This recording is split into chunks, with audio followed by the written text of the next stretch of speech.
bahala sa inyo. Bubuhayin natin ang battle rap. Pinagsama ng katakot-takot na kontrobersyang pagpasok ng ligang PSP ni Phoebus o Mr. P sa eksena, hindi maikakailang naging daan ito para makabalik muli ang ilang mga MC na matagal din nating hindi nakita sa entablado. Naging maiksi man ang itinakbo ng liga, masasabing tumatak pa rin ito, lalo na at dito nga na isa katuparan ang matagal ng hinihiling na matchup ni Namot at Six Threat. Sa pagka-dissolve ng liga, kasabay nito ay ang pagkawala rin ni Phoebus sa radar ng mga fans. Ngunit ito lang nakaraan. Sa ilang post ng MC na si Badang, tila nagpapahiwatig ito na may paparating na bagong liga at isa siya sa mga MC na sasalang dito. Sa isang video kasi ni Badang, sinabi niyang may meeting raw sila at masusudyapan na maraming kilalang MC sa Flip Top ang naroon din sa venue na yun. Biro pa ni Lanceta, PSP2 is coming at bubuhayin daw nila ang battle rap. May mga haka-haka namang baka ito na raw ang sinasabi noon ni Lanceta na planong pagbuo ng liga sa mga live niya. Makikita naman sa isang post ni EJ Power na tila sinusulatan at pinaghahandaan na nito ang magiging battle niya kay Badang. Nakita na natin yung mga mali sa system.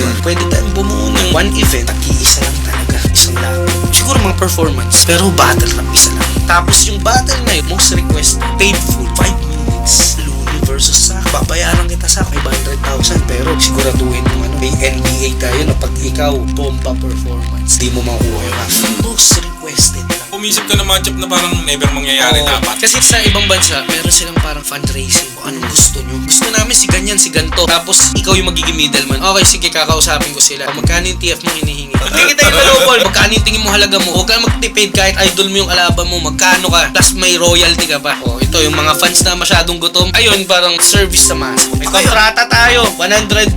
Kahit sila magkikrave, tayo lang papanoorin. Bawal tayo mag-joke. Ang nakikita ko maganda rin na wala naman talagang hurt sa magiging platform is magdala kayo ng sarili yung sponsor. Na tuwing rounds mo, hindi bitaw, sa'yo lang yan. Isang laban, tas uwi. Wala kang mapapanood na to. Longest, yung pinunta mo yun lang tal. Plus, pay-per-view. Itong live na to, pupuha ng malaking pondo na paghahatian ng mga artists for the artist. Problema, for the culture, may ganun. Itong platform na gusto kong gawin is for the artist. Ngayon, kung ikaw, kulang ang work ethics mo, tamad ka, hindi mo kayang ibenta sarili mo, it's up to you. Kasi ang sa amin lang, platform. Kikita ako, kita ka rin, pero ikaw bahala. 5 milyonaryo na yung nakikipag-usap sa akin. Dito tayo ngayon sa Kamuning Road. Papunta tayo sa meeting para sa battle na kinabibilangan namin ngayon. Malalaman nyo kung sino mga kasali. At nandito na ako sa Kamuning. Nandito na yung pinaka-office. Lanceta busy oh. PSP2 coming! PS2 ng Badoy. Ako na si Boss, Boss Phoebus, Boss Lance. Ako bahala sa inyo. Bubuhayin natin ang battle rap. Abangan nyo yung bagong rap battle ngayon. Malakas to. Puro mga pogi nandito. Panggulo.